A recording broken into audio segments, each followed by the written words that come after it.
Kembali lagi bersama Samari Antonio Uku. Dalam video pembelajaran kali ini saya akan menjelaskan mengenai larutan elektrolit dan larutan non-elektrolit. Larutan elektrolit adalah larutan yang zatnya mampu menghantarkan arus listrik ketika dilarutkan dalam air. Sedangkan larutan non-elektrolit adalah larutan yang zatnya tidak dapat menghantarkan arus listrik. Yang termasuk dalam larutan elektrolit adalah NaCl atau garam, NaOH atau soda api, H2SO4 atau asam sulfat, HCl atau asam klorida, dan HCl.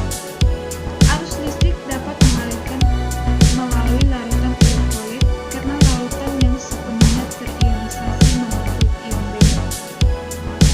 Yang berikut adalah kelompok larutan elektrolit yang berupa senyawa ion adalah NaBr, NaCl, MgCl2, K2SO4, HCl, dan KOH. Larutan elektrolit dari senyawa ion biasanya merupakan elektrolit kuat yang dapat menghantarkan listrik dengan sangat baik. Senyawa bersifat polar yang terdapat daya tarik-menarik untuk memutuskan ikatan-ikatan tertentu antar molekul, sehingga jika dilarutkan dalam air atau pelarut polar akan mengalami ionisasi yang besar menghantarkan listrik. Berikut ada larutan elektrolit kuat.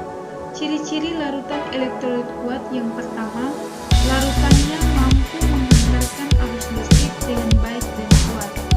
Yang kedua, ditandai dengan lampu yang menyala serta banyak mengandung volume gas jika diuji dengan alat penguji elektrolit.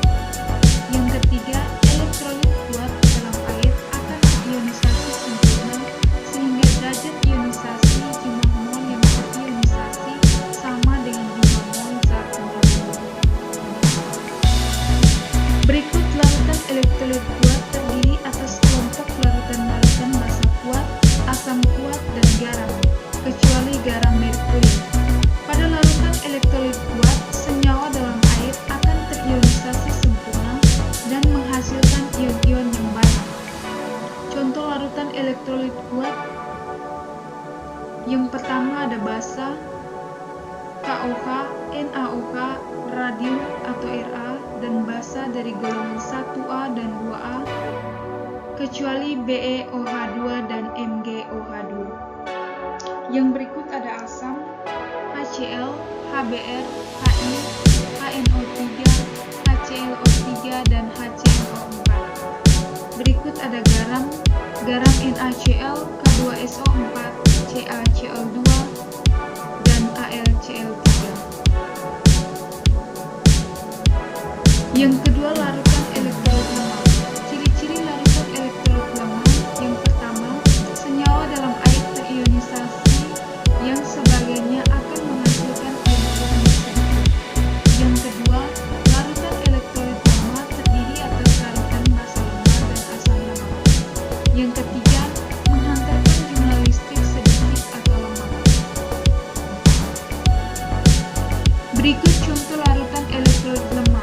Yang pertama basa, basa BeOH2, MgOH2, dan beberapa basa dari logam transisi.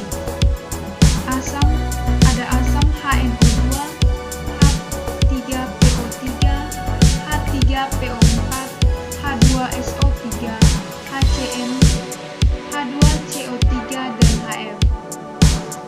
Berikut ada larutan non-elektrolit.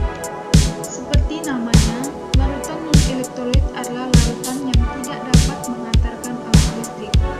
Jika di sekitar penghantar listrik atau elektrode tidak muncul gelembung-gelembung gas dan lampu tidak menyala ketika diuji. Ciri-ciri dari larutan non-elektrolit: yang pertama, pada larutan non-elektrolit senyawa dalam air tidak mengalami proses ionisasi. Yang kedua, larutan non-elektrolit tidak dapat terionisasi dalam air. Larutan non-elektrolit terdiri atas kelompok senyawa organik molekuler yang larut. Yang ketiga, tidak menghantarkan arus listrik. Contoh larutan non-elektrolit diantaranya: yang pertama sukrosa,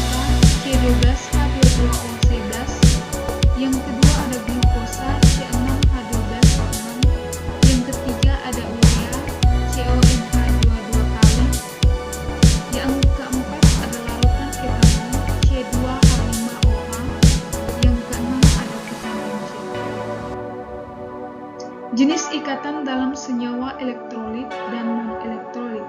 Yang pertama, dalam senyawa ion.